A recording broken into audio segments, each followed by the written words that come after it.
Any questions before we get started? No, what are you drinking? So I have some Colt 45s and a Modelo for this episode. Okay. I'm going a little deeper. Yeah.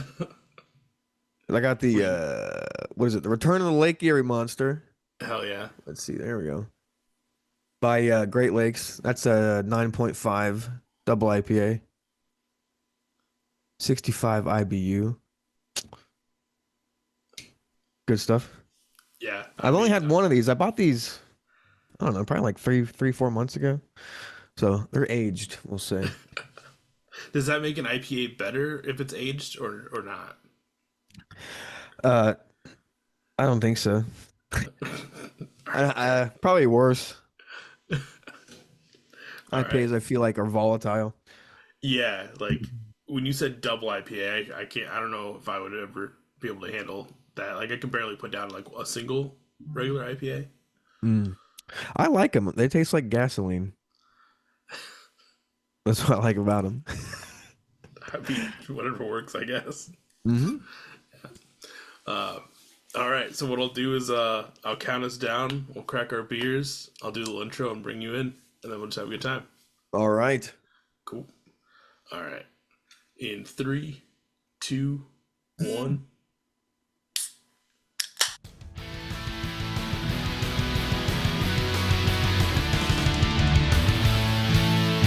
Welcome to the Beers and Bands podcast with your host, Michael Torres.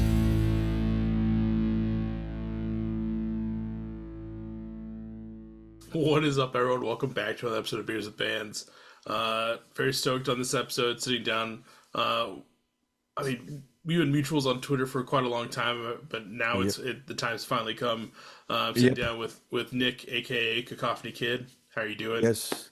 Good. Good. I'm glad to be here. I've been wanting to come for a while. I've been on Five at the Door. I've been on Fresh Finds. So I feel like I had to come on here eventually. Yeah, yeah. We'll have to.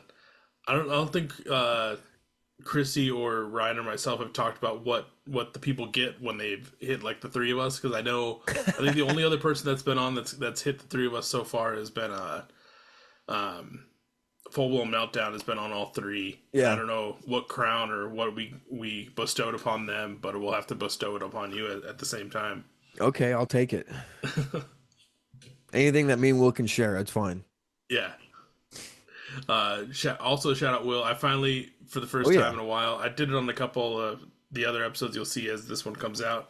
But I had some records behind me because I finally decided to start Yeah, I doing that saw that. again. So I got Mollify back there, and then I picked up I got that bad boy. I picked up a couple other ones that I hope might you might enjoy, might connect with. Obviously, I saw your tweet today about you taking your dad to Sir's emo concert. That's Yeah, also a yeah. free throw. So I got free throw sitting up over this Yeah. shoulder I right got here, that one too. I was just listening to that one today, actually. dude. It's a classic. It's probably one of my most jammed albums besides their EPs. And I'll Um, tell you, I mean, probably just because I've heard it so many times, but I mainly just listen to the D side of the live mm. album, the live tracks. See, I haven't dug that deep into because this is obviously the repress, Yeah, and I need to I listen don't to have those the. B sides yet. But I need to listen to all that extra fun stuff that they did. Yeah, And the then lives. I mean, and Corey's great anytime, but every time I've seen him live, it's just it's I think it's better than studio. Not that studio's worse, it's different. Let's say that. right, and then I also have, and we'll see how you feel about these ones. I have Jurassic Fives, Power Numbers. Went a little old school on that one. I don't know who that is. Uh, they were they had one song that was like I think on one of the I don't think it was on Pro Skater. I think it was on one of the other Tony Hawk games. Yeah, it was on Underground Yeah, one or two. It yeah, was on one. I think it was on two. I yep. can't That think of sounds how it right. goes now, but once I said I don't know who that is, I was like, wait a minute, because I've been Yeah, listening to that soundtrack recently more. I mean, I go through phases, but I definitely I like the hip hop of those two albums a lot. right. Uh, and yeah, that's a great album. Yeah, it's solid. And then I also have uh, Limp Bizkit's Hot Dog Flavored Water, I know that and the one. Chocolate Starfish. It's a classic. And I was jamming that one over the weekend, so I figured throw it up on the wall rather than just putting it away. Hell yeah. But for people that might not be aware, I mean, your main project is Cacophony Kid, like a synth Yes. punk amalgamation, and then you're based out of Ohio. Yep. Dayton, It's Ohio, the great state of Dayton, Dayton, Ohio. Ohio. Yeah, Lots of good bands out of Dayton, Ohio. you know, Lots of good old punk bands. yeah, Ohio's like one of those spots that not a lot of people I feel like think about when it comes Hmm. to bands in general and like releases. But I just had Yeah. Scarlet Street on. I Right. actually talked Yeah. to them yesterday. I mean, obviously they're Cincinnati, but still Ohio representing. Oh yeah, for sure. And then there's a few other people that I've had I feel like on. Yeah. But it's one of those nice, like I feel hidden gems when you find someone from like something in Ohio. Yeah, I agree. Ohio's nice, and people don't give Ohio too much credit. Enough credit. If that makes sense. Yeah, Don't I give them mean, too much credit. I feel like we just kind of have that in the Midwest though, where we're just kind of But that is flyover true states also. type of deal. Unless you're Wisconsin and you're pumping out all of that emo that Wisconsin's pumping out between Madison and Milwaukee. Yeah, between emo and the cheese, they got just it all. They got it all. Yeah, Emo and cheese. What more do you need? but for people that haven't checked you out before, definitely there's quite a bit to go listen to as like a kind of like a back catalog. Obviously, I Yeah. think the 5 EP started out in 2023. Yep. Um, That's mainly just like beats ish. mhm. With Yeah. like, But I but enjoy that's it still. but that was like at least your like was that your main dipping the toe into like this version or like this style I of would consider stuff? that. Yeah. It kind of was more dark, not a little bit more darker, kind of more industrial than what I was doing before, like kind of before. And it was still like beats before, but it was more. I didn't know what I was doing, and I was just kind of making like bleep bloop beeps, you know. Yeah. And yeah. So once I kind of figured out more so what I was doing, uh, yeah, it became kind of the beginning of Sludge City, I guess. Yeah. And I mean, Sludge City has Dream Sequence Part 2, which Dream Sequence is on 5. So those are kind of connected. So yeah. Would you say like obviously Sludge City is your first LP that came out last year? Would you say like that's where you kind of if someone's trying to first get into Cacophony Kid, like that's where they should start and Yeah, kind I of would skip definitely over a start little at bit Sludge five? City for sure. Yeah. Okay. Yeah. I mean, if you want to go to 5 for sure, do I mean Purgatory is good. They're all pretty good. 5 B-sides I think is better.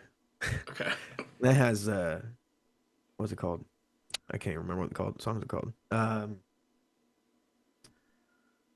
don't know. The first track's really good off of that. I can't think of what it's called right now.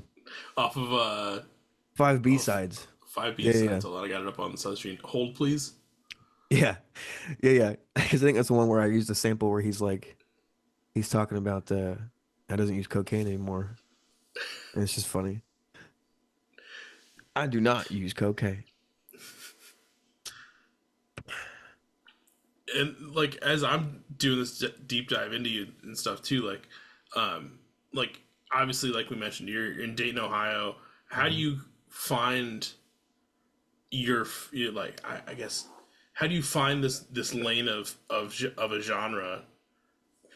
Because I feel like Midwest we're kind of we have obviously pop punk kind of sprinkled throughout, Yeah, but a lot of the Midwest depending on where you live at is just top 40s radio being played on like most stations or anything yeah, like that. that's So like how true. do you find like this lane to kind of go down? Um, I mean, like my dad's always been into like Rush was a big thing in my childhood. I've seen them a couple times live. They were great. Like bands like that, uh, I listened to a lot growing up, and then I was in marching band. So I kind of in like concert band, so I got used to like kind of like bigger sound stages in a way, which led me to like video game and movie scores, which then led me to like a bunch of like other types of music like Alt J and like Woodkid, which I think are huge inspirations to me. And then liking Blink 182. My sister grew up listening to Blink 182, so I can listen to them a lot.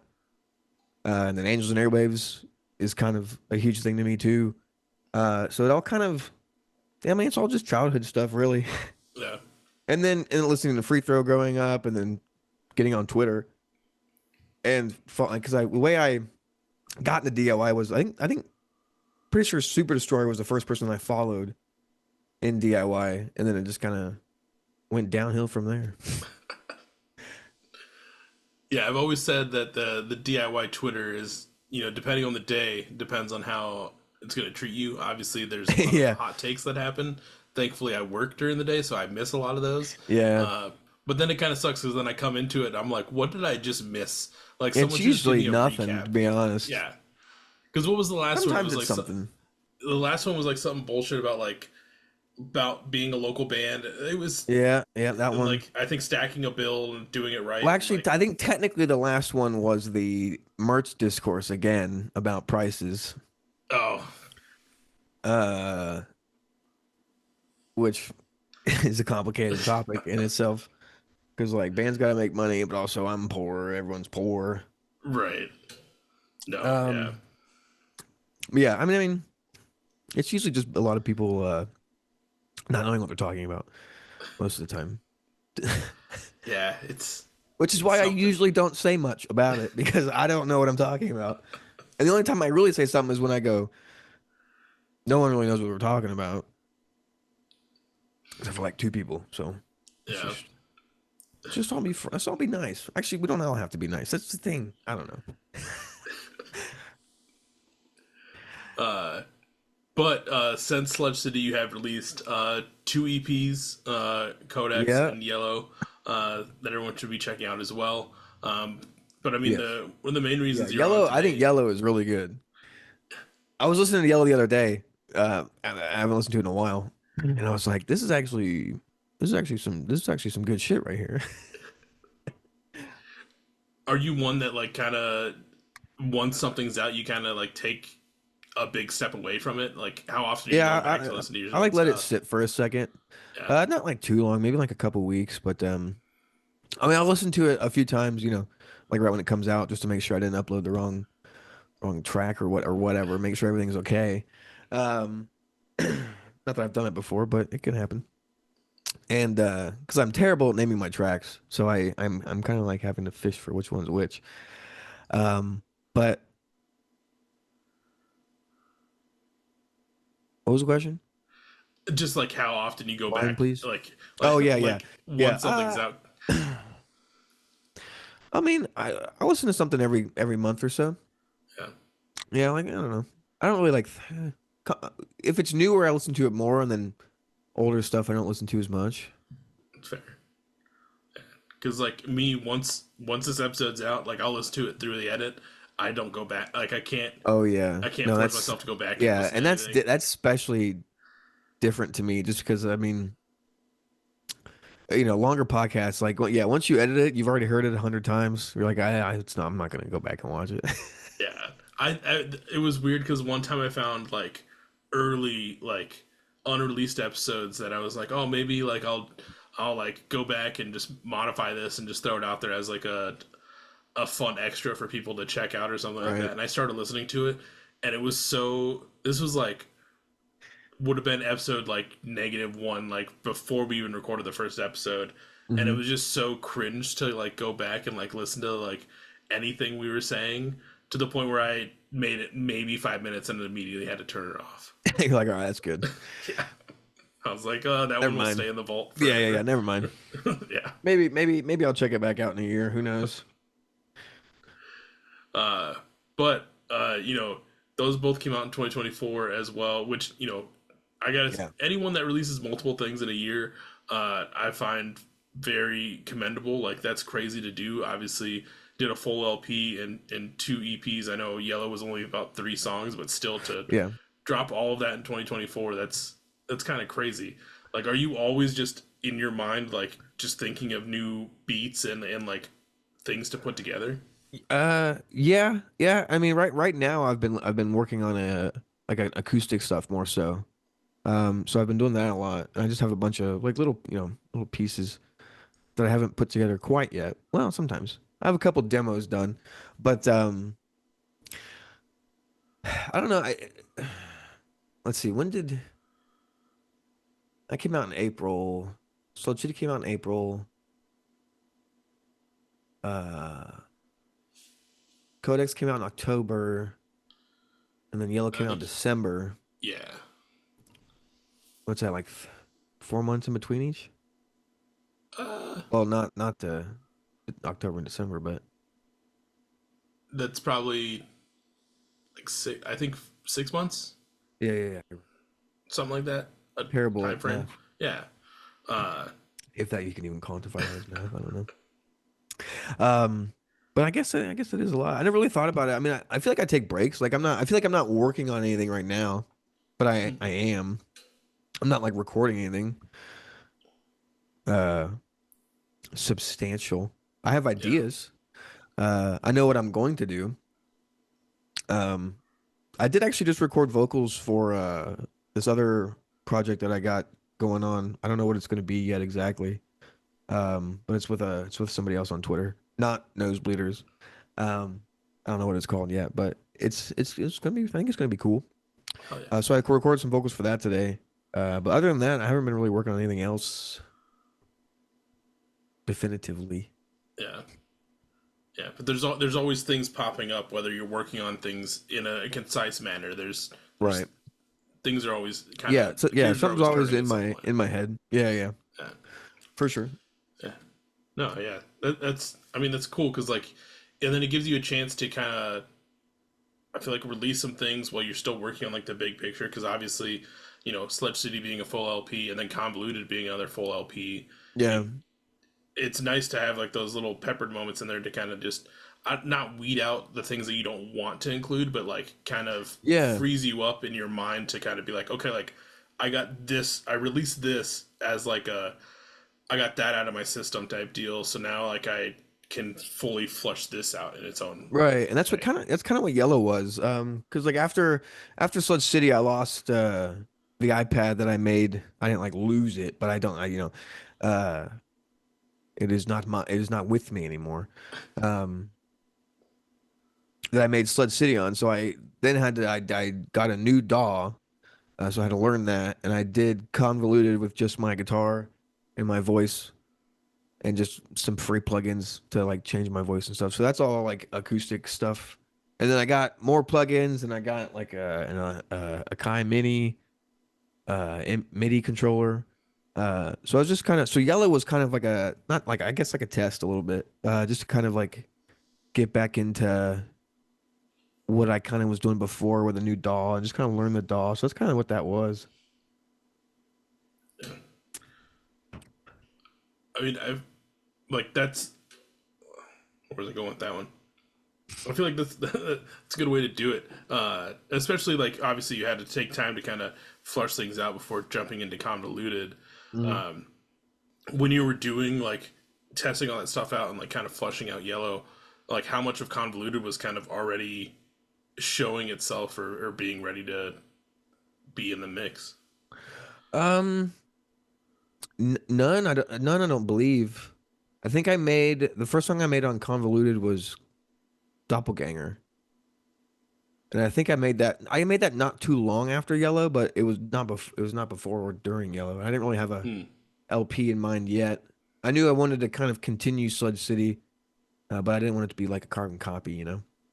which it wasn't. I don't think. And yeah, so Yellow was just kind of. I didn't want it to be an album. I wrote those three songs and like, I mean, they're all finished in like a week. So I was just kind of like, well, I have these three songs, so let me just put these out. What am I gonna call it? I don't know. Yellow. And I might be doing more colors. Who knows? I mean, it could be a cool concept to just like whether they are like correlated to that color or not, just like to have like a whole range of like, oh yeah, just go listen to my blue album type deal. Like, I think Right. that's kind of cool. Yeah. Different kind of vibes or something. I don't Yeah. know. But yeah, Convoluted came out in August of this year. Yep. So I mean, at August the time of 5th. this recording, Almost, yeah, almost a month. yeah, almost exactly, because we're recording on the second today. Um, like, how did it feel releasing Convoluted compared to when you released Sludge City? I felt like I kind of knew more. I knew more what I was doing. Um, it was still, still as exciting. I was still just as happy. Um, it got just as good reception, I believe. Um, it felt similar. Um, not better, but similar. And kind of, I don't know. My life's a lot different than it was when Sludge City came out. So taking everything into account, it's weirder. That's also true. Hmm. Uh, but I feel like also with Sludge City kind of laying that base for who you are, I'm sure that there was a lot more people that came to this one compared to maybe Sludge City. Now that you've kind of, I feel like established yourself in the scene a Yeah. little bit too, Yeah. which is nice. Hmm. That Obviously, did happen, you're not the I only believe. like synth focused person out there. Obviously, we have Super Right. Destroyer and Mary are kind of doing their things, but I feel like Yep. Ultra everyone that's Deluxe. kind of sorry, who else? Ultra Deluxe. Yes, Ultra Deluxe as well. But I feel like everyone that's kind of doing stuff, uh, even though you guys are all still in like the synth category, it's all kind of different in its own take. So even when we get into Yeah. this subdivision, it's still so spread out where you're kind of getting hit from of different levels, which is still cool. Yeah. Because I mean, it's like synth. They're all different. They're all synth based, but they're all different synth genres of different things, right? Because Yeah, you have like uh, Super Destroyer, who's really punk heavy. You have like Analog Heart, who's real like hardcore. Uh, Ultra Deluxe, Scrams, Hey I Love You, whatever they're doing. Uh, they're doing their own genre. yeah, Yeah, Chim, similar. I mean, they're kind of doing anime music. Uh, yeah, so I mean, it's all over the board, but it's all emo and it's all sad. Uh, yeah. And some things in Convoluted are sad and very heavy sad in there. yeah, Obviously, you know, not to dive we'll dive as deep as you want into all this, but obviously there's some things that have happened that in your life that have correlated to these songs, and it's kind of crazy. Obviously, like the "I Hope You Die" song is when I first heard that, I was like, "Damn, this who hurt you?" Like I always think about like that one. Like what is it? The Family Guy meme of like when he's listening to the record and just being like, "Who hurt you?" And oh yeah, that's an yeah, older meme for people listening. But I just thought of that immediately, and I was like, man, you just need to give this dude a hug. yeah, yeah. That I was not like worried to put that song out, but it was one of the ones that I wasn't sure was gonna make it onto the album. Um, I just decided to fuck it, but you know, um, I think it's a vulnerable song. I think it's a non-serious song in a way. Um, it has a lot of pain in it, and I think people can relate to it. You know, I mean, clearly you don't want some people to die, but you think that in some moments, especially when things are real fresh. And yeah, And I mean, realistically, like that song, as much as it is like I don't know, when you get to it, you're kind of taken aback by like just one like the way your lyrics come out, but it's nothing that we haven't heard in like normal music anyways, or just music right. in general. Um, like I could probably think of a few different like Odd Future or Tyler the Creator songs that are early Oh, yeah, versions that would be that's right true. down That's that true. same lane that everyone has listened to at some point. That's true. I So do like like it's Tyler. yeah. So it's like I nothing love Goblin. crazy. Yeah, Goblin is probably one of my favorites. There was one of his later records. I can't think of it off the top of my head. Is also a top one for Was it the me. one with the bees? That one was really good, but I can't think of. I think it's that one. What was that called? What was that called? Something Boy, right? Golden Boy. No, that was the song. No. The song was Who's That Boy? That's the song. Yeah, I don't know. I'm terrible at remembering album names half the time. Yeah, me too. I don't even know what mine are called. Convoluted. I don't even know what that is. What does that mean? Exactly. Uh, But the rest of this album is it's crazy because it's obviously not something that I normally would dive into. Synth wise, like I've always tried to find like that right niche to kind of get myself into it. Yeah. But listening to this over and over, I think I've kind of almost cracked the system or hacked the system, cracked the code, getting in there. But it's really takes you on this ride. Obviously, I do love the featured uh, guests on Nostalgia Right. Bait. Shout out to the homies. But like overall, I think They this made that is. song way better than it was in the demo versions. But I gotta say, like overall, like coming into it, obviously, I know you sent this to me ahead of time too when it was getting pre-released. Like, it's I'm there, I'm hooked as of now. Like you won me over. Cool. Good. Fans are hard to come by nowadays, it seems. And then kind of going back, like you mentioned, nostalgia bait. Like you obviously props to Ryan and Joe for being part of it. Like, how was it prior to them coming in, and then because you said it changed dramatically with them before and after being part of it. Like, how was all Yeah. that? Well, so when I was making Convoluted, I was listening to a lot of Blink-182's One More Time. But I have my own playlist of it, which is where I take the good songs and I put them in the track list order I think they should be, and it's called One More Good Time. Mm. So that's what I listen to. Um, and so I was listening to a lot of that, and I was just like, man, like I kind of don't. I like that album, but I also don't like that album because it's just like it's completely the opposite way that they were going with like neighborhoods and self-titled, untitled, whatever. I don't want to start that fight, that discourse. Um, and I've always been more like an Angels and Airwaves fan. And that's kind of, where neighborhoods kind of was ish, and that was kind of the start with Untitled.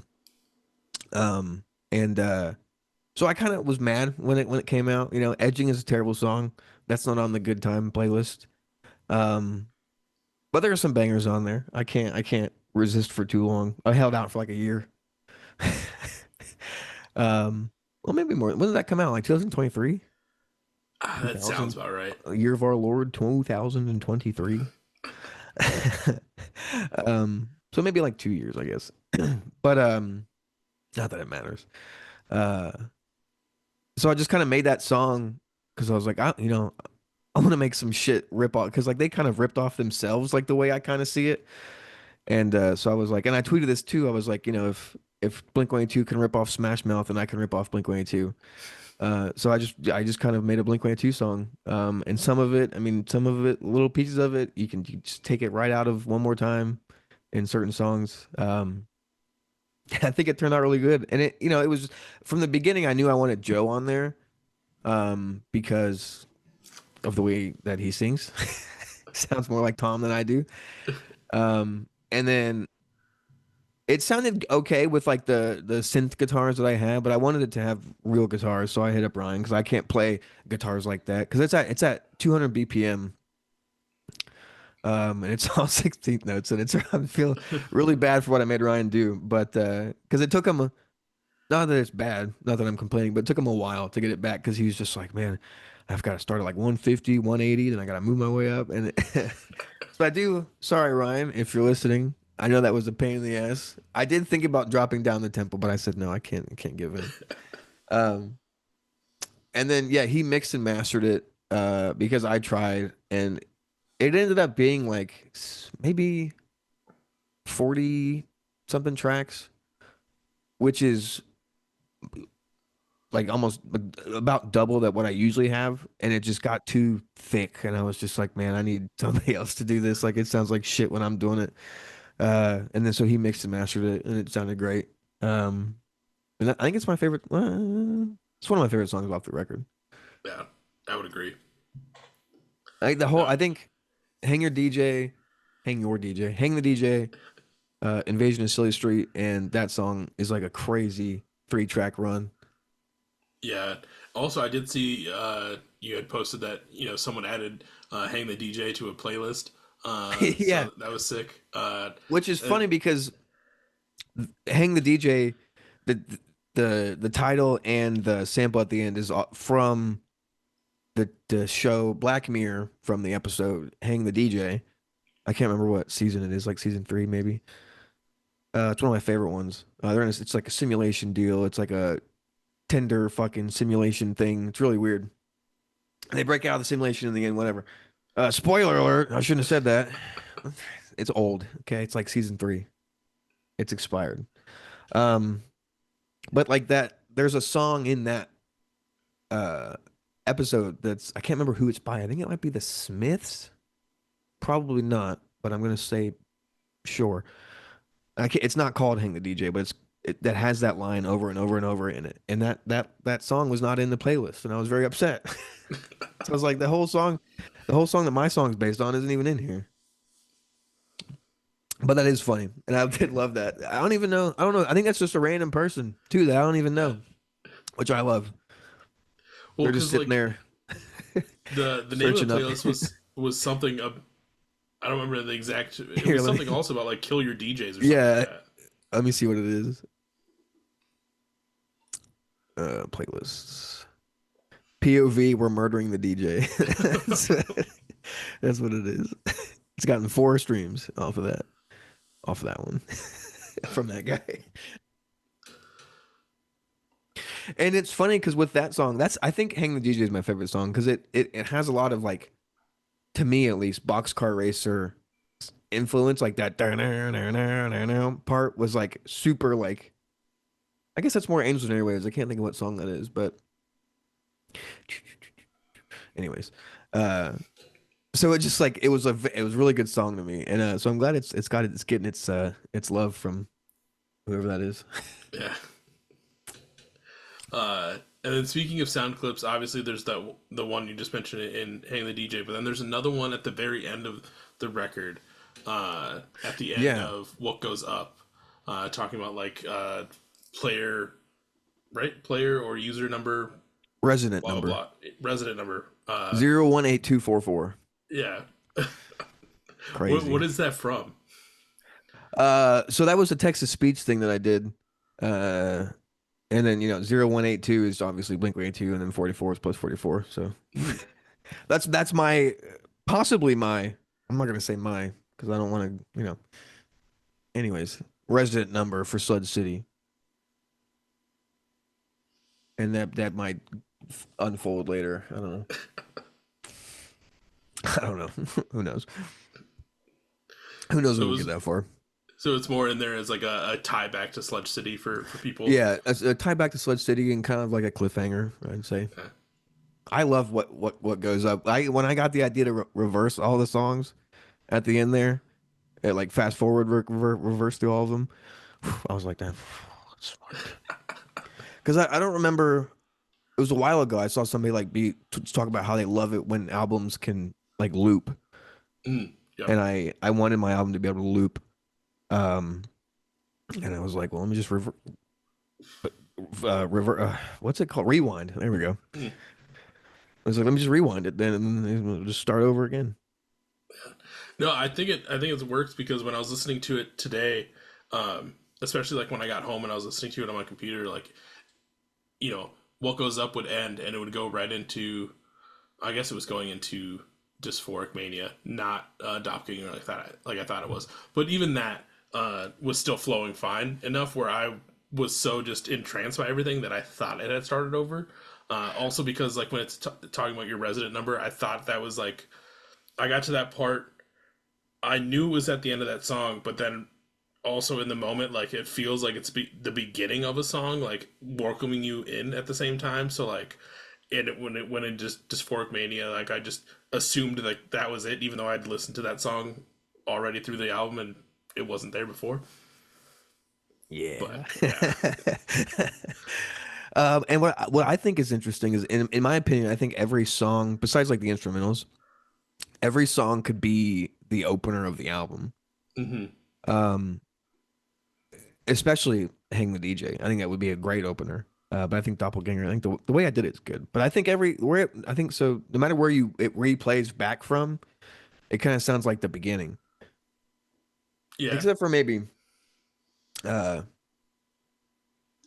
Nostalgia Bay. That kind of starts pretty abruptly. And then kind of going back to, obviously, especially when I'm doing this, I love an album that kind of does that whole, fades into the beginning track and just kind of loops it around. But I always remember Kendrick Lamar's what was that, the Humble record, to the red one. Yeah. Damn. Yeah. What one? Damn. Yeah, damn, that one, there was always that thing where you can listen to it front to back, but then if you take the tracks and then kind of reorder them where the last track is the first track and just kind of do it backwards, it still plays like a full record again, because it the way he raps about stuff, he talks about it in backwards motion in the forward, so like it still works as a full album backwards. That Yeah. shit's cool too. And I'd love to see kind of like that pop up a little more every once in a while. Yeah. Yeah. No, I do. I mean, yeah. Anytime anybody, I feel like, and this is more like mainstream I'm talking, but I feel like the concept of the concept album, or just like an album, what I consider an album in general, is has kind of been lost, and it's just kind of. I think Sabrina Carpenter brought it back a little bit with Man's Best Friend, because that's all thematically related Mm. to the concept of the album. But I feel like a lot of mainstream kind of bands don't make as many fluidly, and I think it has to do with streaming and people's attention spans. That's why they release more than half the record half the time before it's out, anyways, so they can get more streams, which is fine because that's what you got to do. Uh, but yeah, so I've always liked, I guess, concept albums. I never really considered them concept albums, but I guess they are.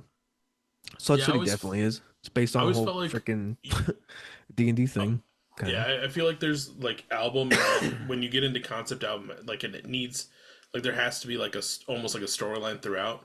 Yeah, Uh, like Ultra Deluxe, fantastic example. Their yeah, whole and but you don't, and the thing about Ultra Deluxe too that I love is that you don't need to know all that. Like you don't, and I think with Sludge City too, like you don't need to know it, like because like now that I'm thinking like concept albums like with like 21 Pilots, hmm, like, and I do like 21 Pilots. I think they're a pretty big inspiration. They're from Columbus, Ohio. I remember seeing them live when they were a four-person band, and they're little tiny people, and in basements, which they were way better. Although the new song Drum Show is actually really good. The bass line is really, really good. I like kind of gritty bass, so I'm just like, well, this is good. So, um, where's I going with that? Oh yeah, but like I feel like with that more you kind of need to know the lore. I guess you really don't, but maybe it's their fans that make me feel like you need to know the lore. I don't know. But um my main point's kind of gone now. Basically, yeah, you don't need to know the lore of Sled City to listen to Convoluted or Sled City because it kind of tells you. It's the lore is that everything sucks, but it's gonna be all right. Probably. Hopefully. hopefully, with the times that we're in, we'll fucking see. Um, but yeah, Did you listen to Sled City and Convoluted back to back? no, I did not. Okay, because Probably should because have. because Doppelganger has the same lyrics as Goodbye All, um, which I've always liked with like the Wonder Years, doing the We're Not Sad Anymore, We're Just Tired of This Place, all Mhm. throughout the upsides. Um, I grew up on easy core. I love easy core, which is synths, baby. Because Wonder Year's best album is Get Stoked on It. I'm not gonna argue with that. Like, I got it. I feel like I got into Wonder Years super late, so like everyone always had like, Weren't you you just know, posting about Wonder Years not too long ago about listening to them for the first time, or was that somebody else? I think that was someone else. So many people. Oh, Cause like maybe it was Jacob. yeah, because I've like peppered them in every once in a while, but like was never like a diehard, uh, you know. Yeah. After Suburbia, just switch over to Aaron West. Okay. That's where that's where it all continues for me. Aaron West's a big one for me, especially with being divorced. That's all just the divorced people music. Fair. Because like I think I've mentioned it on a few episodes. Like my music route to like pop punk and emo has been super weird in my life. Like I grew Yeah. up in a small town of like gravel roads only type deal, and like I would just get music from like the older kid on the bus, and that's how I got Limp Bizkit. I found out that there was ICP on those mixtapes. Ooh, Just random fucking just uh, magnets. How do they all work? that stuff. Yeah. And then like I started moved to a different school, started listening to. Well, I also got like Eminem from him, and then I started dating this girl in high school, and was open the door open to like All Time Low, Hello Goodbye, We the Kings, Oh, hello, and goodbye. I took that route into finding my own stuff. My I friends all listened to Blink, I never did, and then I got into like Free Throw in that era, and then just kind of shot that way. Yeah, I got into free throw in high school in like 2015. Um, which is just so crazy to think about. Because Corey being one of my friends now and me taking my son up on stage to sing two beers in with him is just a, you know, I say it's for my son Ollie, but it was really for me. Yeah, It's a big moment. those are Uh, core moments. oh yeah, yeah, and he was so he just sat there the whole night, just watched the bands, watched Carpool play, and then like maybe like 2 minutes before you know the end of the set when two beers is playing, uh, he starts getting fucking pissed, starts fucking moving around because I got him in a carrier, Mm. like so I was wearing him. Way easier. Do that, people. Please. I'm telling you, stop carrying your babies around. They don't like it. You don't like it. Just put them in a little sling and they'll fall asleep. It's great. Um, but yeah, so then I took him out and then I was holding him. But yeah, he did great all night. It was fun. He hung out in the free throw van. He had a good time. But what was my main point? Uh, talking about Oh, I was just saying like my weird way going through where I hit Free Throw yeah. and then kind of just went down that whole like pop punk emo lane with Forever Came Calling and shit like that. Oh yeah, yeah, yeah. Do you know who the Flatliners is? Yeah. Yeah, I got into them and then like the Menzingers and I'm trying to think. I mean Joyce Manor at the same time I think, which was after Free Throw. But man, the Menzingers is one of my favorite bands. But I don't listen to them a lot. You know what I mean? You know what I mean? Yeah.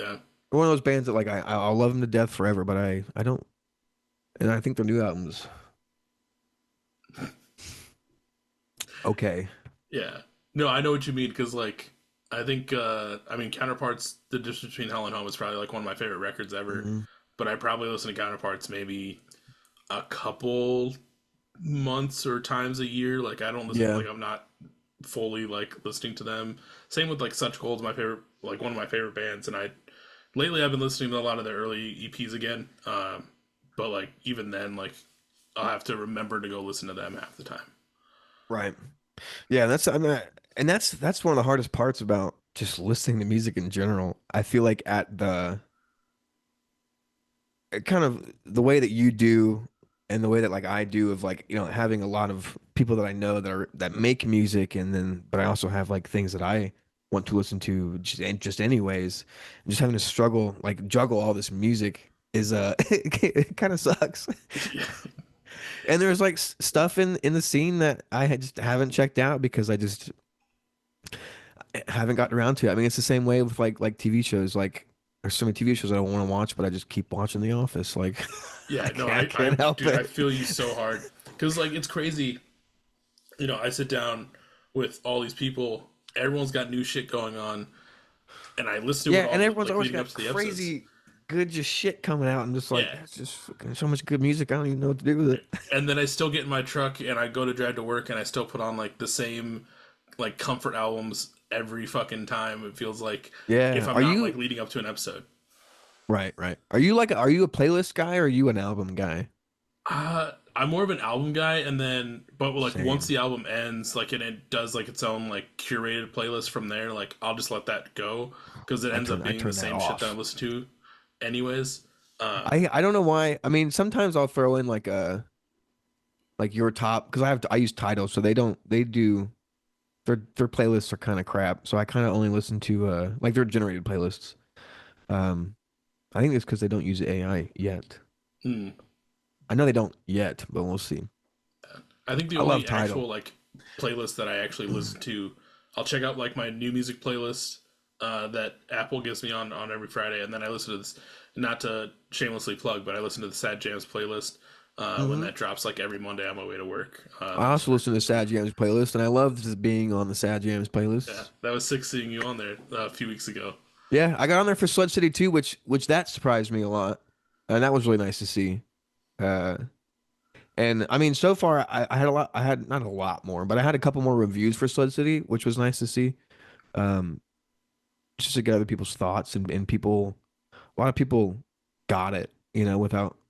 Which I guess like the email I sent out to everybody kind of explains a little bit about it, but they kind of everybody got it, which I was really happy about because I was just like I feel like when you make something that it's the same way of like I don't know if you've played D&D at all, but making a designing a puzzle for players is like, this is gonna be fine. They'll get it, and then it takes 5 hours and they have no clue what the fuck to do.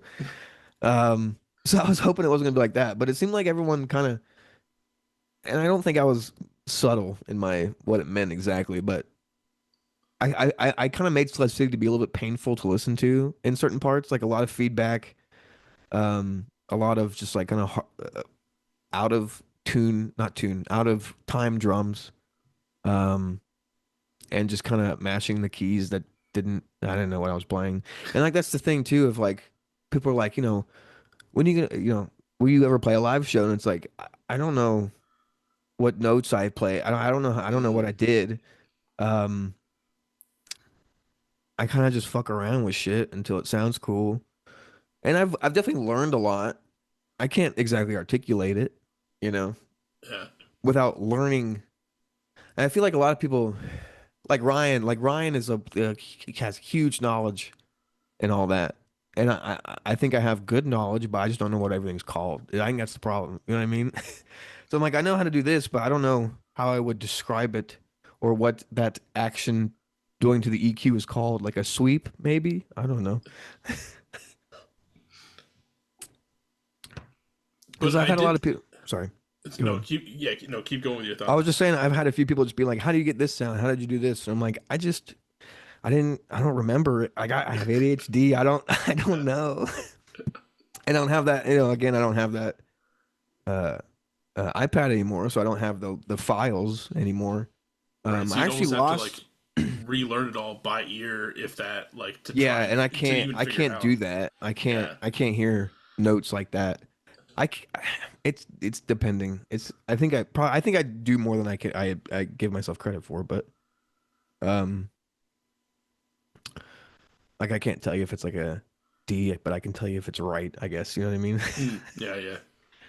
Um drums are a lot easier to play by ear. Um just because there's a lot less moving parts to them. Even though I think that they're harder, but that's not gonna get into that either. Yeah. Uh, and then speaking of live show, because I feel like you tweeted recently. Recently, it's good to be subjective depending on when you're listening to this episode, but let's you were looking for a drummer for a possible live show. I was, yes. For the Fresh Fest possibly. But Hmm, I don't think that's gonna work out anymore. yeah, Which I think will this episode come out after that, the yeah, it'll fifth, be out after. yeah, or the 10th or whatever that. I'm gonna be there, but yeah, I'm not gonna be playing anymore. Unfortunately, which Well, I thought Nosebleeders was playing that show. so Nosebleeders was, and it hasn't been leaked yet, I guess. but this is coming out afterwards, so it doesn't really matter. But Nosebleeders isn't gonna be able to make it. So then I was gonna try and just play my own shit, but then like I have, and it sucks because I have like acoustic songs that could play if I practiced like enough really hard and got lyrics written more. Um, but that's not gonna be out for like probably another year. So I'm like, I don't know. I could play all new songs. I feel like that'd be kind of boring. But I don't know. Yeah, it's complicated. I would love to play something, but I need more money. That's the problem. Everything in my brain, like for like a convoluted or not convoluted, but a cacophony kid set. I don't know. I need more equipment to be able to do that the way I would want to do it. Yeah. No, I feel like that's fair because like I remember one time even talking to like Jake the Marrier about like him doing a live set, Yeah, and I think the first time I talked to him, he was like, it'll probably never happen just because it's so much that's going on, and there's no, you don't have a full band behind you. It's just you kind of doing your yeah, thing. I know he's since I think our second conversation that we had, like he was working on getting people together to possibly do faux one of those years, but then like COVID happened, so he had to I'm drop. pissed. Which yeah, that would have been sick. Yeah, seeing the Marrier would have been a story. You know what I mean? For the youngins that come Yeah, in 10 years or whatever. I remember when I got kicked out or off a r slash emo for talking about the Marrier. When what's that called? The pets something pets, right? Marrier whatever. album about pets with cats on it, right? Oh yeah, yes, yeah, he did. I I think. posted that in there and they all got mad at me. Oh Jesus. Well, fuck him. Oh, for sure. Those people Yeah, are pieces of shit, mostly. Except for the ones that aren't. yeah. And then since I did mention it, obviously I'd be remiss to not bring it up, especially since you were kind enough to send me the unreleased EP for it. You're also, aside from doing Cacophony Kid, you're also in another project, which Yeah. might be this whole Cacophony Kid universe at some point. With since you were talking about another project that you were recording vocals for earlier, Yeah. but this one is Nosebleeders. Hmm. Sassy noise punk from Ohio. Yeah. Um, right now, the first EP, first drop, which this could be, I could be reaching, but Nosebleeders first drop. I feel like that's a tie-in. It is. Yeah. If it's in your mind, you're probably thinking it. So I love that little correlation. But I think this record comes out at the time of this recording. It's not out yet. It'll be out at like the end of September. I think you said like 9/25 Sep maybe. September 5th. Oh shit! So in three Comes out this days. week. Yeah. Oh okay. Yeah, we haven't tweeted about it. It's going to be a surprise drop, I believe. Hell yeah. But yeah, I think it's great. It let me do a lot more yelling, which I love yelling. Um, Maddie's did all of the instrumentals and they do the more like because what I like about it is that like I bring like a hardcore vocal element to it, I feel like, and then they bring Mhm. like a screamo element to it. Yeah. And I think that blends really well. And we just have weird fucking Nintendo noises going on, and they did all of the instrumentals. I just did the vocals for that, and I think it turned out great. And I'm really Yeah. excited to continue doing some more stuff. Yeah. No, it was sick. Obviously, unfortunately, the first show won't be at the 5 year Fresh Finds show. Yeah, So we hopefully just need we'll. we need to figure out a few more things, and we need some more songs Yeah. because they're short. Which is to be expected with the style of music I feel like you guys are doing. Yeah, for Um, sure. but like it's still, it's still, it's short enough, but it's still long enough where like it's that right amount where you're still like, okay, like I still want more, so like I got to hit replay and just kind of go through this again. So like Yeah, you're still like, as a listener, I'm still like wanting more and still kind of hooked. So you're like at that almost right point where you know it's tough to say, is but like if you did like an EP or like a not EP, but like more of like an emo style album, and it's like 6 songs that they're all like 3 minutes long. You kind of get to that point where like, oh, I could take a break from them for a while before they Yeah. release new stuff. But like at least with this, you're like, oh no, hopefully they put out stuff like now, like because I'm ready Yeah. for it. Because this shit, it goes fast and hard, and Yeah. it's a lot of fun, and I want to play it live so bad. Which I'm fairly certain we will. I don't know when, but fairly certain we will. Did you enjoy the fact that obviously you didn't have to record all the instrumentals and kind of do everything by yourself? Like you kind of just had like a, not to say an easy route, but you kind of just got to come in, do the vocals, and just not have Uh, to worry about as much. yeah, it was nice. It was a little bit harder. I had to listen to the songs, like the instrumentals, a lot to kind of feel where to put the words. Mm, More than I do with my songs because I kind of do all that at the same time. I mean, I have like in my notes app, I have a bunch of lines and stuff that I kind of take and put places, depending on. I'm like, let me check my notes app if I get lost or whatever, or if I think of something when I'm walking around or whatever, I write that down.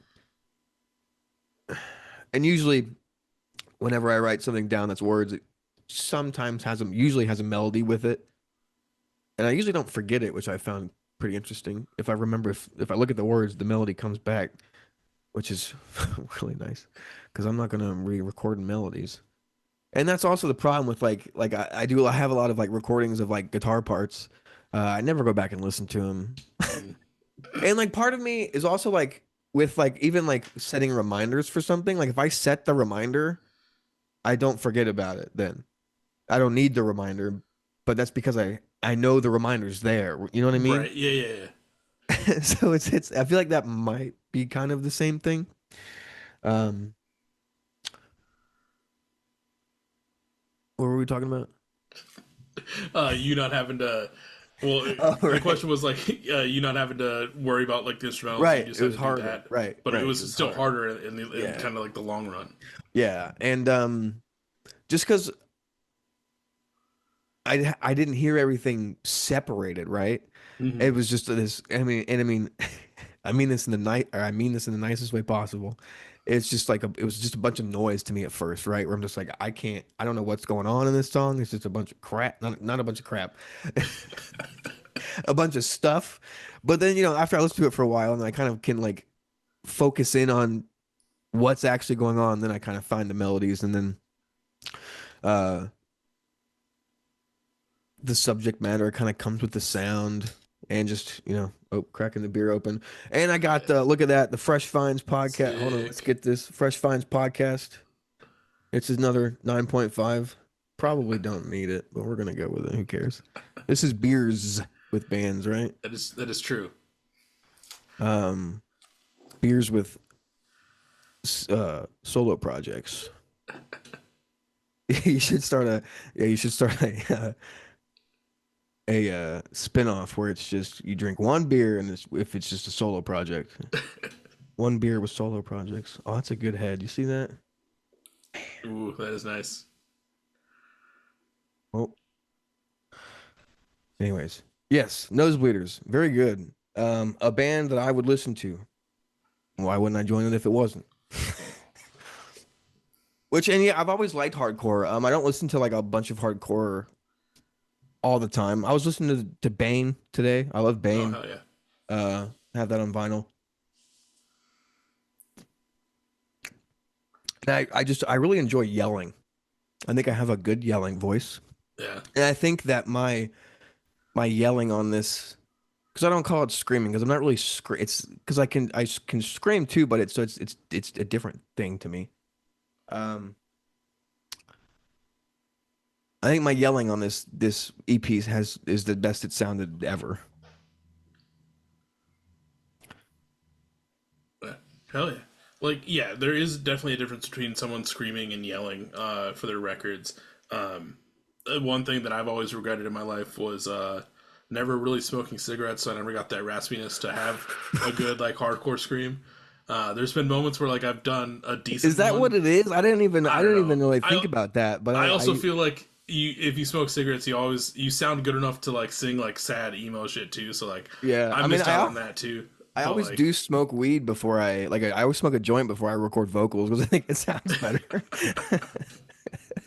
I mean, it could be. Uh, It just gets a little bit it just gets a little bit yeah, you just want that in that. raspiness a little bit. Yeah, yeah. Just make me not be able to Like breathe. I can scream real good. yeah. Uh, but like that's always been uh one thing I've missed out on. Granted, I don't write any lyrics. I would have to have someone else do all that because I can't put like I can form sentences and talk like this, but I can't. Like I talked about this That's on I think on one of my recent episodes. Like I can't put together lyrics and not have it sound like a third grade fucking poem or some shit. Like I'm it's just gonna gonna be tell. cheesy. That's what I thought. Half the time when I'm writing these lyrics, I'm like, this is cheesy as fuck. Especially like uh nostalgia bait, which was kind of supposed to be cheesy. But it still has that like we're gonna die, Yeah, you know. Why is no one giving a shit? Why are we all just jumping in the pool and no one's even like worried about the sky? We're all looking at our feet. I don't know. Maybe if someone's out there wanting to do a hardcore project, and you're near to the Twin Cities, let's fuck around, find out, see if my years of dreams have been just dreams or not. Do Probably it. just dreams. Um, because like I feel like like as much as emo and pop punk I always listen to, I've always secretly been wanting to be a hardcore kid. Obviously, listen to Bane, Rotting Out, all that stuff. I actually just got the Pigpen record in the other day. Nice. Shout out Matty Matheson. Um, That's I was really gonna bring him up. I was like, he started one and he's yeah. fucking great. Oh yeah, dude, he's killing it. Um, but yeah, I don't know. Even just singing and instrumentals and stuff in general, because like I never, I don't play guitars or anything like that. I did trombone in concert band. I did Mm. percussion in marching band. Also What'd you did play? jazz band. Uh, I did bass drum my sophomore year, and then junior and senior year I was snare. Did you Um, have numbered bases or was it? Did you have five, we had four. four? What number were you? Uh, I think I was three. Let's go, me too. Hell yeah. Three was the easiest, by the way, because it was always on like it was almost always on like a downbeat or like an upbeat, Yeah. because it was always in the middle. Uh, I loved third base, and it wasn't too heavy. Yeah, it That was like poor the guy, perfect the size. poor Yeah. people behind me. Fucking, I thought you might be a fourth base just based on your build a little bit more. No, no. Thankfully, there was a guy that I graduated with that was like slightly taller than me and had a little bit more Last bigger base. build. Yeah, He was fourth. He was that's how fourth. He was the big that's guy. how it goes. That's how it Yeah. goes. I went Yeah. with Then school with this guy named Zach, and he's a just this big redheaded guy, and he was on fifth base, and he hated it. Oh, he went to snare after freshman year. He went to sophomore, or he went to snare sophomore year, and then I went to quads, mm, which I love. You get the snare parts, but you get to move around. yeah, it sucked. I think junior year is when we ended up putting cymbals on our snares. So like the snare Ah, is already like sitting perfectly with your straps and everything, but then once you put that cymbal on there, you're so lopsided the entire fucking time. That shit I don't sucked. like them, and Yeah. I mean, we had a cymbal line. Did you guys?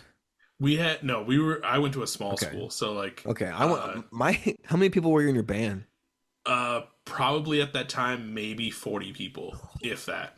We had like 250 people in our band. Jesus Christ. It was so, That was half my high school. dude. If you like look, if you like look up videos of like Fairmont High School band, some people you can sometimes in some videos in the crowd you can hear people being like, "They're still coming on the field," because it would take us like fucking forever to get on the field because there's 250 people. So yeah, we had four quads, five basses, six snares, and I think six cymbals, and then a whole, the whole pit.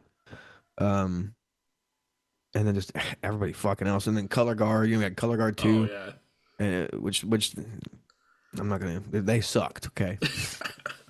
I don't know. Like our band was really good, would win awards. They didn't help. No, Once winter I came around, they did their own thing. yep. I'm Did sure you ever there's do a lot of winter band percussion? kids. No, because winter for our school, once it hit winter, then we were anything after summer and like football season, we were concert band. So I Mm. think I did percussion the first sophomore, like I joined band in sophomore year, Uh-huh. but then they needed another trombone player, and I had played trombone before, so then I switched to trombone for concert band, I do and love I was trombone. second chair, so I Best didn't do brass shit. instrument. I just watched the guy in first chair and let him count all the rest notes, Yeah. and then I then I joined jazz band and did the same thing, and I was like, why the fuck am I here? How the fuck did I make this? Jazz So band, man. Oh, yeah, fuck. I played piano in jazz band for a little bit, and it fucking hated it. So I took piano for a long time. I took piano from third grade to sophomore year. And the only reason why I stopped was because band was because we practiced. Let's see, Tuesday 5 to 9, Thursday 5 to 9, Wednesday 3 to 9, and then Friday we had the football game, and then Saturday we had competition. mm, So I just didn't have time for piano. But I played it for a long time. But I don't know, man. For some reason, like it was so hard. I was just like, I don't know why this is so hard. Like I can read music fine back then, can't now. yeah, Unless it's drums, because it's just timing at that point. yep. No, like ours wasn't that too bad because like the first 2 weeks before school or like a couple weeks before school would start, we is when we had our quote unquote band camp, which was really just since we all lived in the town, it was just you just drive to the school every day, Yeah. practice your marching, and then you would go home and fuck off. Mm. We do sometimes 2 a days, if that. And then during the school year, every other day, no, every day, no, no, yeah, every other day, because we would our band time period would also rotate with the choir period. So like Monday, we third period would be band. Tuesday third period would be choir. So all those kids are going to choir, and Wow. then like we would go to like the kids that weren't in choir, we'd go to Oh, gym. Which okay. the we had the band gym class, which no one wanted to fuck it. Like it was the See, easiest gym class ever because like you could just win. I I had exempt from band, so I didn't do band all 4 years of high school because I was in marching band. We could have possibly. I think for when I think at one point our school switched it up with like their semesters and trimesters, where if band was happening at the same time as like trying to do gym during a certain semester, you could have like opted out. Yeah. But I was like, I want to go play kickball. Like I don't want to I mean, fucking go. shit. I Yeah. don't have a class right now. I Like I don't, might as well do something. yeah. Um, yeah, we it was like I think like about a month before school would start, we would do 9 a.m. to 9 p.m. practices every day until school started. And then we would do, I think we did band camp. We did 9 to 9s and then band camp, Mhm. which is basically 9 to 9s at college around us that we stayed in, which was fun. Sucked. It was worse than 9 to 9s because we would get out there like 8 o'clock until whenever. Yeah, Hot as hell. Passed out a couple times. It's fine. man. I miss it though. Thanks for sticking with us, people, through our Yeah, reminiscence of our band life. it's a big Chat. part of my life. Okay. Yeah. Hey, part of me still wants to also, besides the hardcore kids part, like still wants to get another trombone and join a ska band. Or Oh, see, you I know, want to do I feel like that'd be DCI, but sick. I'm already aged out of it. Is the Oh problem? yeah, there's no way I could handle that. Because like I got so burnt out from because and then I would do winter percussion, which was WGI, mm, and it was kind of like the same shit. Winter break, we had 9 to 9s, but it was in the band room, and we are on a little a miniature field. It was just a percussion, so we would do that. So it was just like 3 4 years of fucking all the time fucking marching band that I was like, I don't want to do this anymore. But now that I'm like, I can't do it anymore. Now that I'm aged out, I'm like, "Oh, I want to march again. I just want to go out there and learn some dots. Like that was the best part. Like we're oh gonna learn yeah, dots today. I'm like, oh thank God. I don't gotta carry my drum, my 75 pound fucking drum. Thank God. But yeah. then we do tracking, which was just moving in a goddamn square, playing our parts over and over for like 4 hours. That sucked. Anyways, convoluted. Uh, Yeah. Yeah, let's talk about 2025 instead of 2012 or whatever. I mean, yeah, let's say 2012. I graduated 2011. I feel old. I Uh, started high school in 2011. crazy. Yeah, feels crazy. This year was my 10th anniversary. Didn't get invited, by the way. Oh, Not that I was gonna go. let's see. I think at this point, I think next year will be my 15th. I don't think we've had a reunion for the 5th or the 10th. Apparently Because we had one. I didn't know. I don't think we even had one, and I think the people that are supposed to like set it up, like, because rumor It's always the was that student like, body, well, it was a right? student body, but then there was also supposed to be like whoever was like, The class president, right? yeah, and I know who it was, and they're never gonna fucking do that shit. Um, and also like, I'd I say my wouldn't graduating either. class of 89 people, 60, Yeah. 60 people probably still live in our hometown, so it's like they see each other every day. So it's not like they're gonna be like, oh, let's set up a date to actually hang out on a Saturday. It's like they're already doing stuff together. Yeah. See, my class was like 500 people. So like, and apparently they set it up. I don't know. Wild. Anyways, Yeah, fucking crazy, convoluted. convoluted, man. Uh, It's I know, convoluted for sure. I know we've jumped around a lot on it, but I want to make sure I'm not missing anything out because we kind of talked about some hits from it. But is there anything that I might not have brought up that you want the people to know about it for convoluted?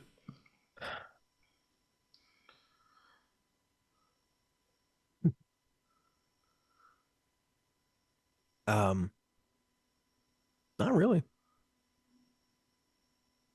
You can find it on all major streaming platforms. Yeah.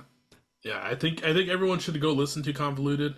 And from what you said, also like I think go listen to Sludge City, let it go into Convoluted, and play those back to I back. I do think that's you don't have to do that, but I do think that's the best way to listen to it.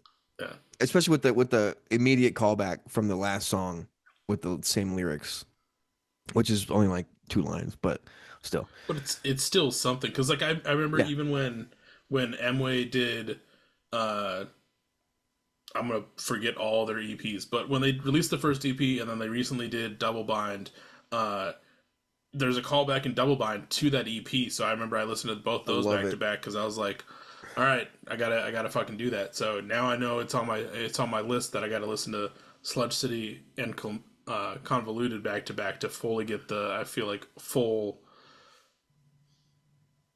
escape. I don't know. I can't Yeah. think of the right word, but yeah. Experience.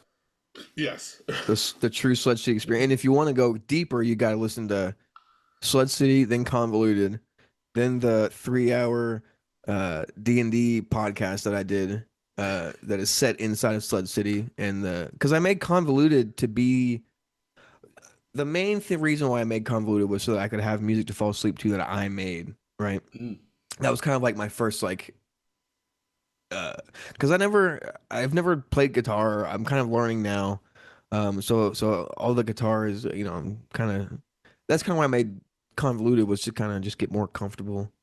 First off, recording guitar and like mixing guitar because it's way different than like because with synths and stuff, all the sounds that you have available to you for the most part are going to be sounds that are mixed and mastered sounds, right? So you Mm-hmm. can kind of plug all those in and they're going to sound really good just before you even mix and master anything. I mean, that's going to make them better, but they still sound better than like if I just, use this microphone, which is what I do. Use this microphone to record my guitar.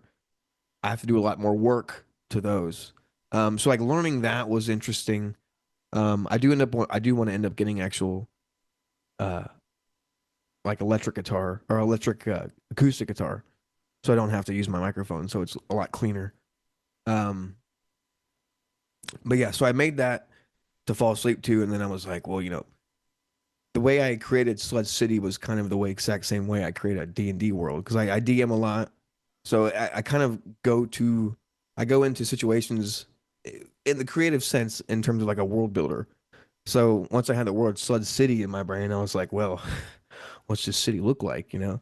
And it's changed a lot over time, and it's changed a lot even throughout like the marketing of Slud City, which is kind of why Convoluted is called Convoluted, because Slud City is kind of just this like amalgamation of like a Cyberpunk 2077 plus theme park plus Fallout town plus Blade Runner.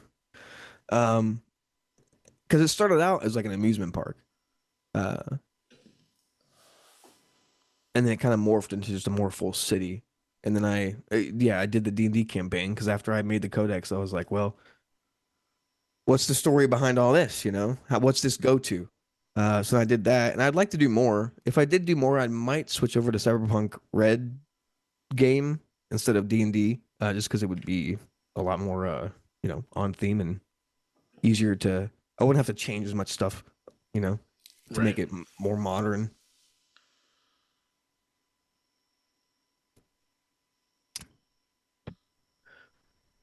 Yes, that's why I made Codex.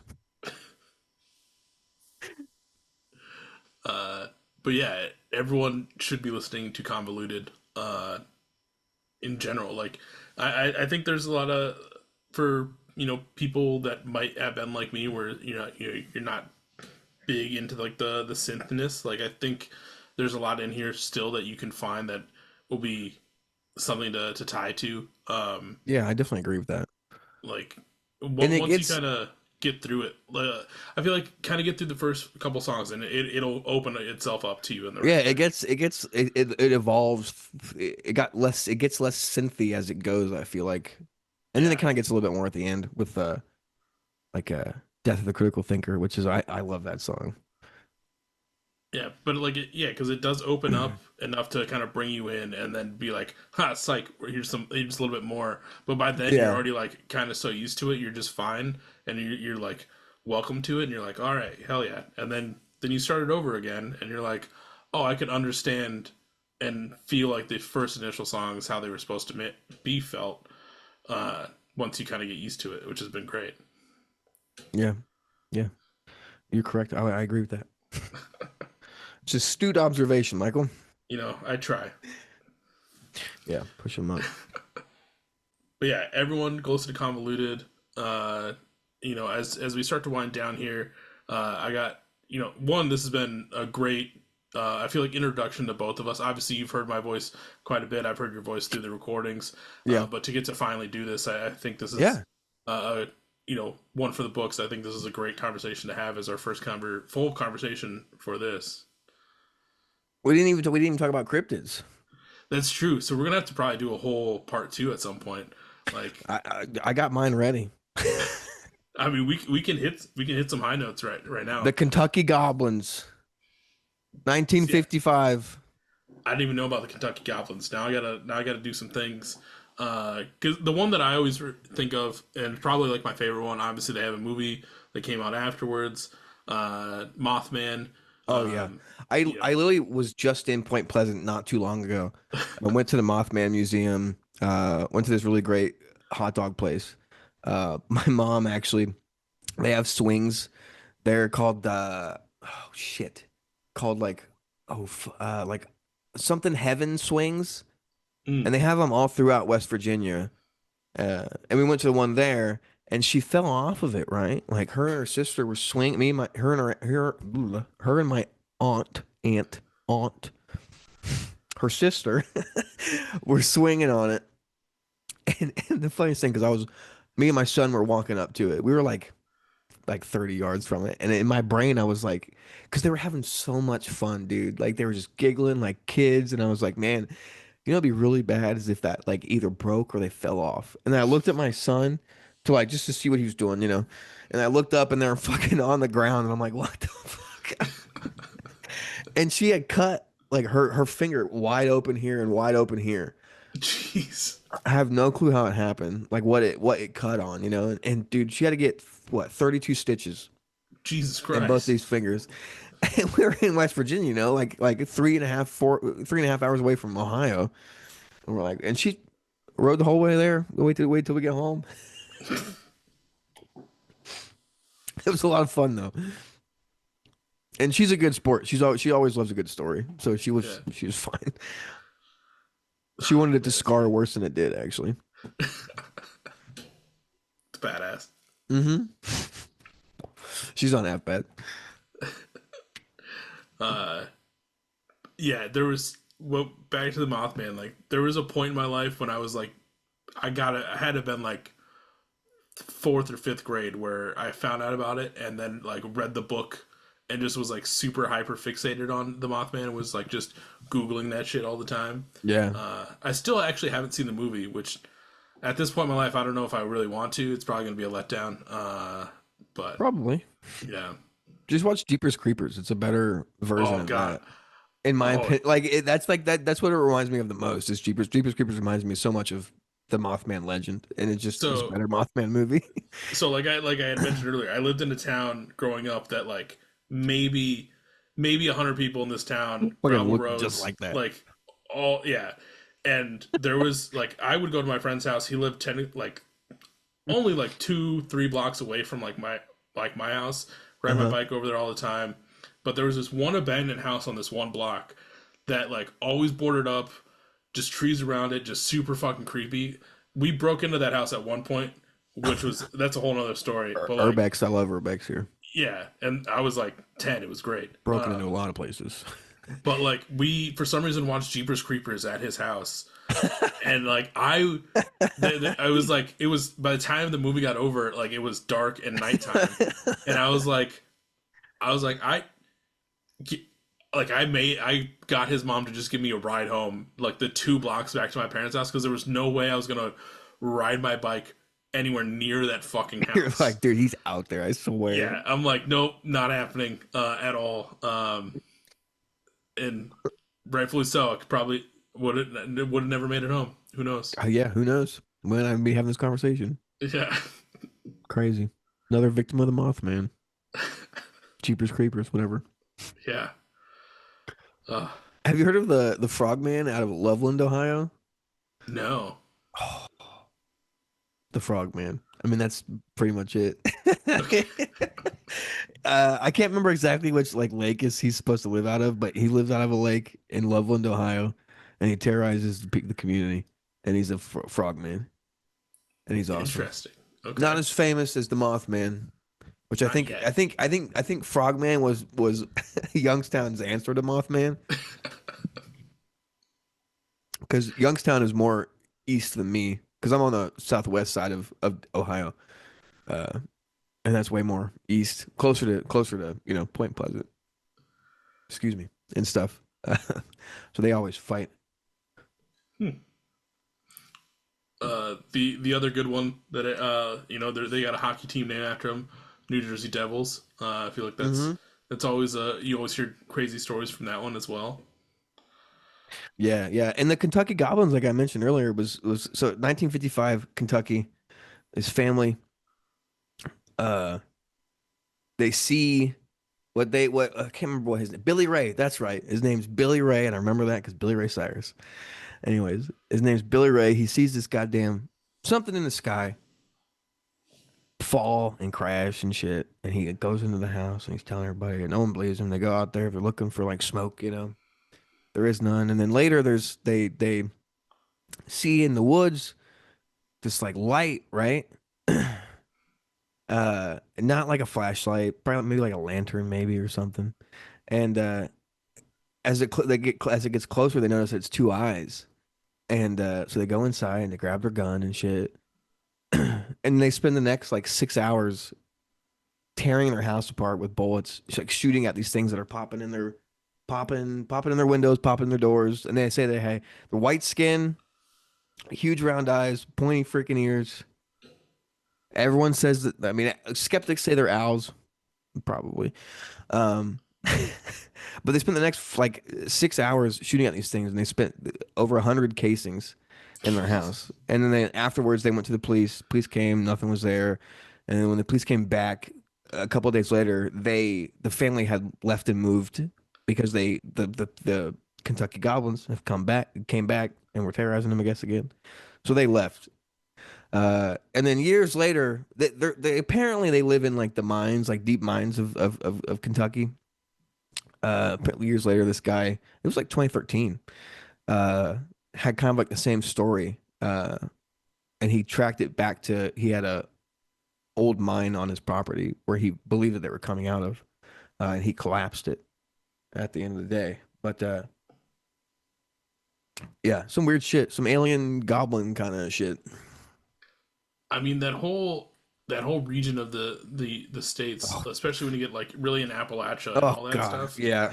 There's stories of like when you're at night you're not supposed to like whistle, or if you Yep. hear something whistling you're not supposed to like greet it or some shit like that because like people will just disappear Yeah. on the Appalachian Trail, which is And if shit goes real quiet, you're supposed to just turn around. yeah. Yeah, freaking. And I mean, yeah, that shit's wild. Apple, I mean, even just people that live in that area, um, it's a isolated area. There's a reason why there's so many classic movies based in that area of that kind of stuff.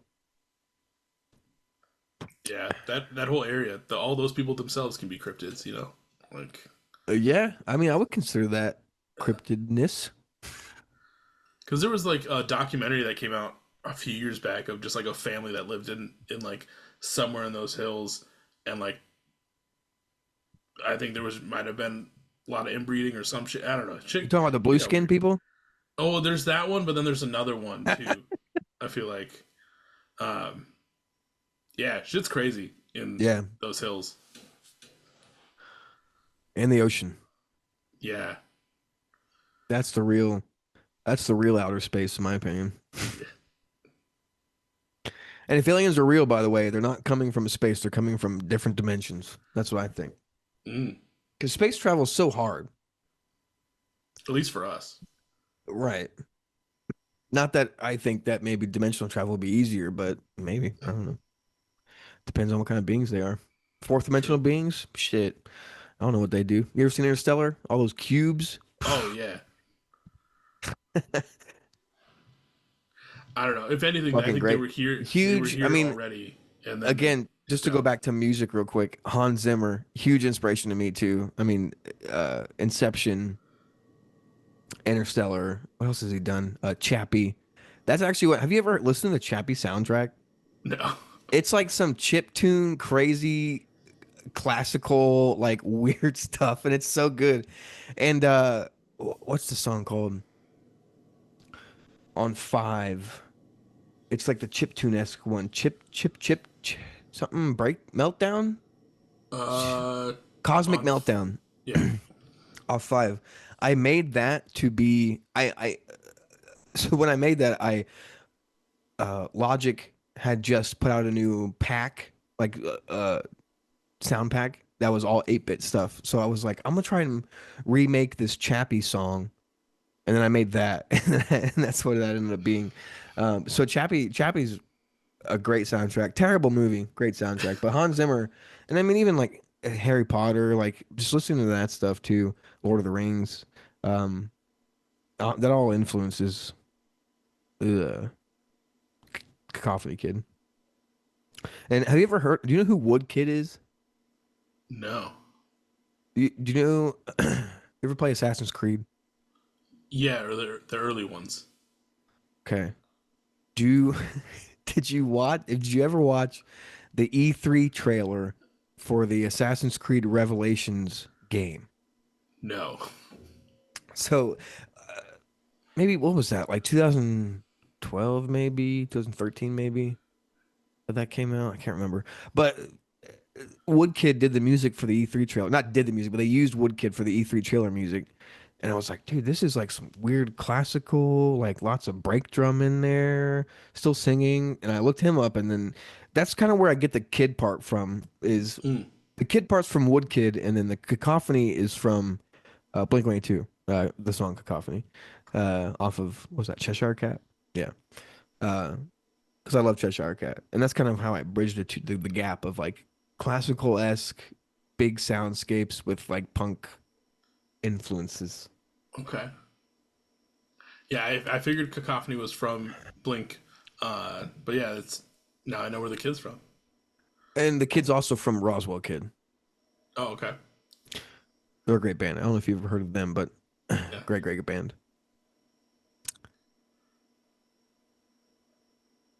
Blink 182. Uh, but yeah, like I said, tonight's been great. This is a great conversation. Uh, Great beer. we'll, yeah, we'll have to do another one of these. Didn't even talk about Lake Erie Monster, which I don't think is a thing. An actual pulp fiction. Now playing an epic remake of a cult classic, double IPA, remastered, remastered and deviously drinkable. I think it's funny. They remastered a beer. That's crazy. Limited run. I'm all about that limited run stuff, you know? Uh, but I like to end off these episodes on a high note, even though we're already sitting nice and pretty already. Um, so my final question for you before we end tonight is, from your time as Cacophony Kid, what has been your favorite moment that you gotten to experience so far?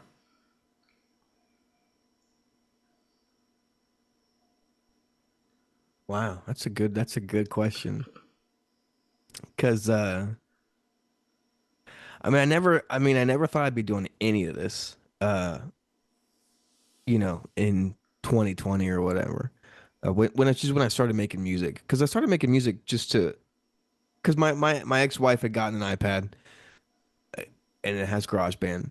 And being a musician, I was just like, let me just fuck around. And I started making this shit, started making this stuff, and I was just like, well, listening to it on Google Drive is terrible. Listening to it on this was before I knew what sampling was, or I think before sampling was even a thing. It's terrible to listen to on like Dropbox or Drive or whatever. So I was like, well, let me look at how much it is to put it on Spotify, and it wasn't that much for Dristo Kids. So I was like, for a year, so I was like, whatever, I'll just put it on there so I can listen to it. And then I had been following Super Destroyer and Lonely Ghost, and then I was getting more and more into. Then me and Will met, and then me and Ryan, and then it kind of blossomed into, well, hey guys, like I put this on Spotify, so give it a shot. And then that was before I was called Cacophony Kid. And then I kind of took it more seriously, changed all that, got rid of an album, kept five, and then kept going. So it's all kind of special, I think the best thing, and I mean there was a lot of ups and downs with it, but doing Reply Guy Records was probably the most satisfying thing that I did or was a part of. Um, I like creating art. I did all the J cards for that. So that was fun to practice doing that kind of stuff. Giving bands just a chance to hold their own uh, you know, album, because it's something to listen. It's one thing to listen to it, but to actually hold something that you created is awesome. And that's the whole reason why I wanted me, Kim, and me and Kim really me and Kim wanted to make it was because for me at least, I wanted my own physicals, and I was like, well, I'm gonna just do it myself then. And Hmm. then Kim was already talking about starting a record label, so we were just like, let's just try it out. And we tried it out. It went somewhere. Um, but I'm really proud of what we did with that, and I think we have some real fire releases. 95 Corolla, Center Yeah. and the Saints, um, Push and Seller, Motion Sick, me, um, Schema, St. Judas. We did some cool stuff, and I'm really proud of everything that we did. And that was a lot of fun. Yeah. It was definitely sad to see that one go. You guys, like you said, you had a lot of heavy hitters on that one. And it's nice because a lot of bands,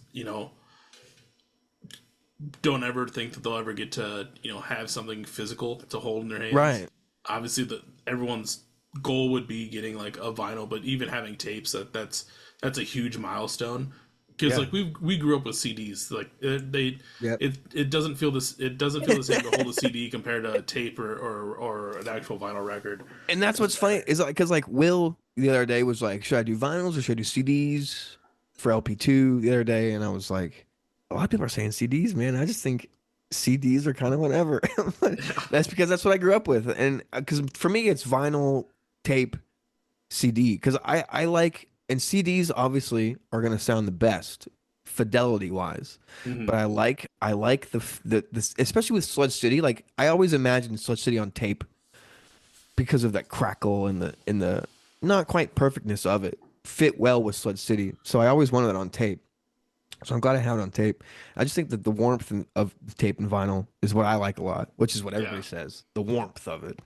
Um, but it's more so the imperfections I like about it a lot. It adds an atmosphere to it that is I relate to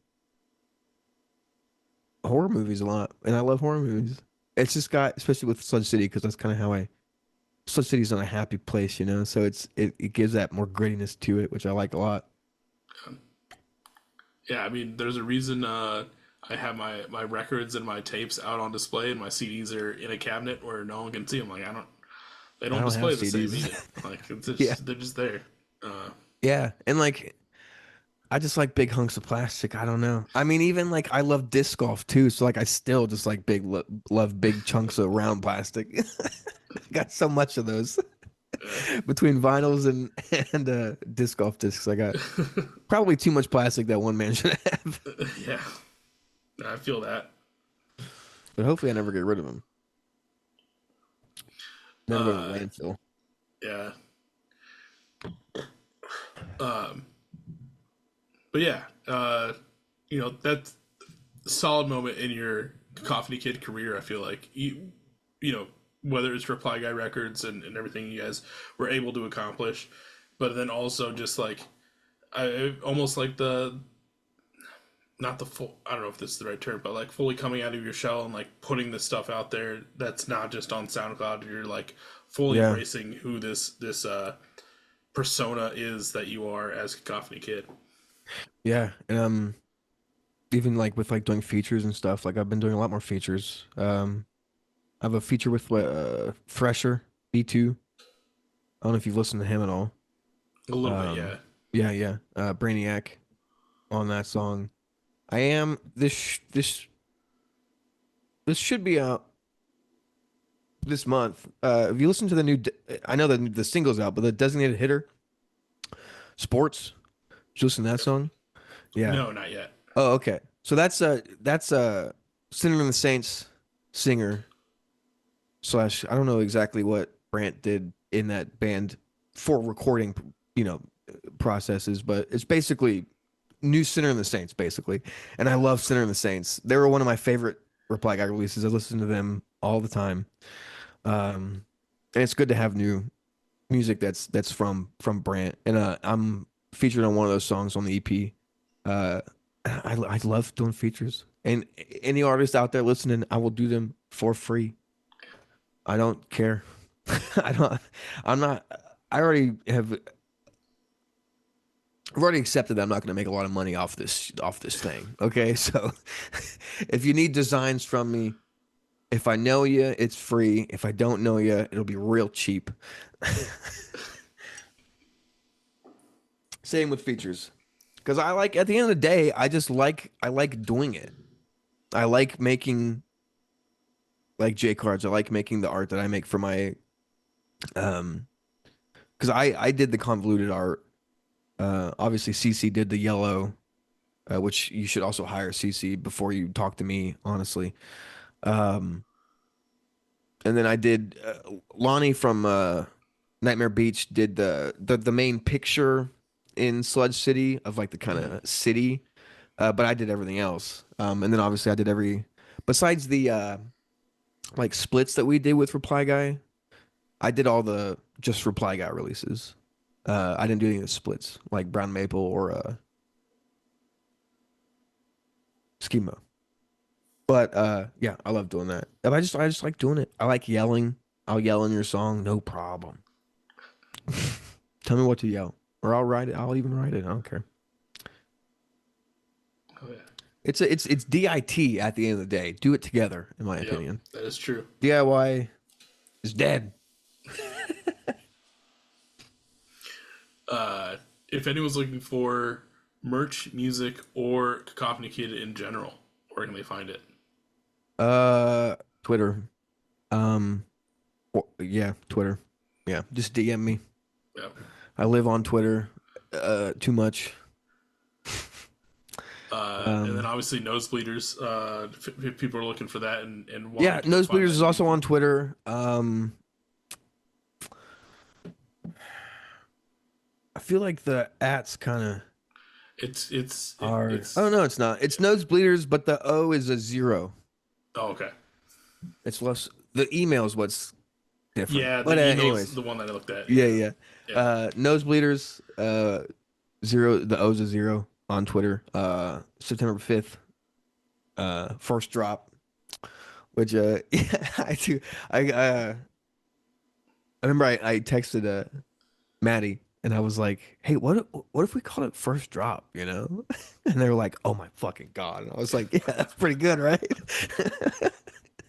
So yeah, I do love the first drop. And it being it's a little drop, and we're probably gonna do a longer, probably an LP after this.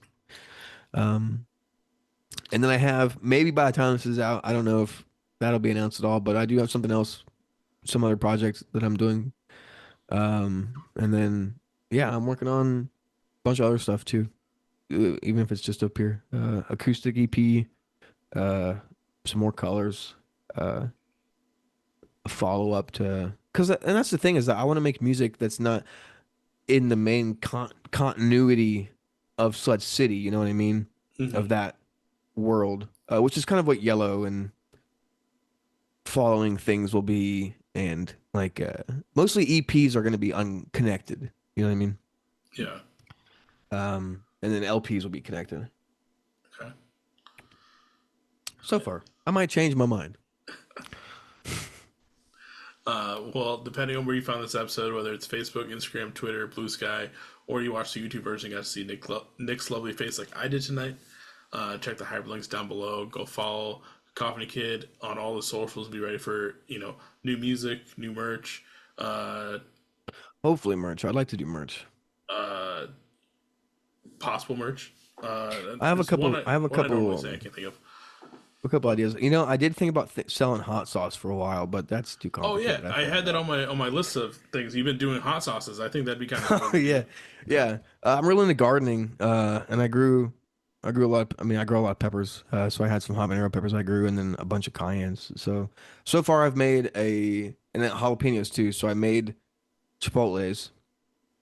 So I smoked those and then dehydrated them, and put those with a habanero uh habanero chipotle peach sauce, hot sauce, which is super good. And I did a fermented cayenne sauce, which is kind of like Tabasco. It's like a Hmm. more Louisiana style hot sauce, uh, which is good on pizza. I love pizza. So, and right now I have a habanero banana fermenting right now, which I don't know. We'll see. I don't know. I haven't made it yet, so we'll see if it tastes good. But it should be really yellow. Uh, which if I because I did think for a second I was gonna maybe sell these as merch items. So I was gonna try and make that one to go with the yellow EP. Mm. Probably call it Lovely or something. I don't know. But yeah, should taste good. But yeah, I love gardening. Hell It's yeah. great stuff. No, yeah, that'd be a sick merch item. I've seen a couple of different bands do it, and it's always something different and unique. So it'd be super It's just cool. like with like selling like food that you made is like I gotta get if I want to if I want to do it legally, I have to get a bunch of shit, and Yeah, I'm not doing that. And then I thought maybe you buy a sticker, you get a free bottle of hot sauce because that's kind of it's different. But I don't know. I also don't have that much of it, so if I did do that, which I wouldn't mind doing because I love hot sauce, um, it'd probably be in a different way. Either I wouldn't make it or uh I'd have to figure something else out. I don't know, but yeah, t-shirts too, Yeah. probably coming eventually. Oh yeah. Well, everyone, like I said, go listen to Convoluted. Go follow Cacophony Kid and Nosebleeders on all the socials. Nick, one last big thank you to you for taking the time out of your Tuesday to sit down with me and talk about your project, Hey, no problem. Thanks for having me. I appreciate it. It's been a not a dream, but a goal, I guess, is to get on this podcast. which is to me that's crazy, but I appreciate that so much. Uh, that but yeah, I'm happy we did this. We'll get you that. I'll talk to Christy and Ryan, and we'll get you the crown or whatever we're passing around Yeah, yeah. Me for and the Will three got to get peat. something. Yeah. Uh, but everyone, like I said, go listen to Cacophony Kid, listen to Convoluted, and I'll catch everyone on the next episode. See you guys. See you.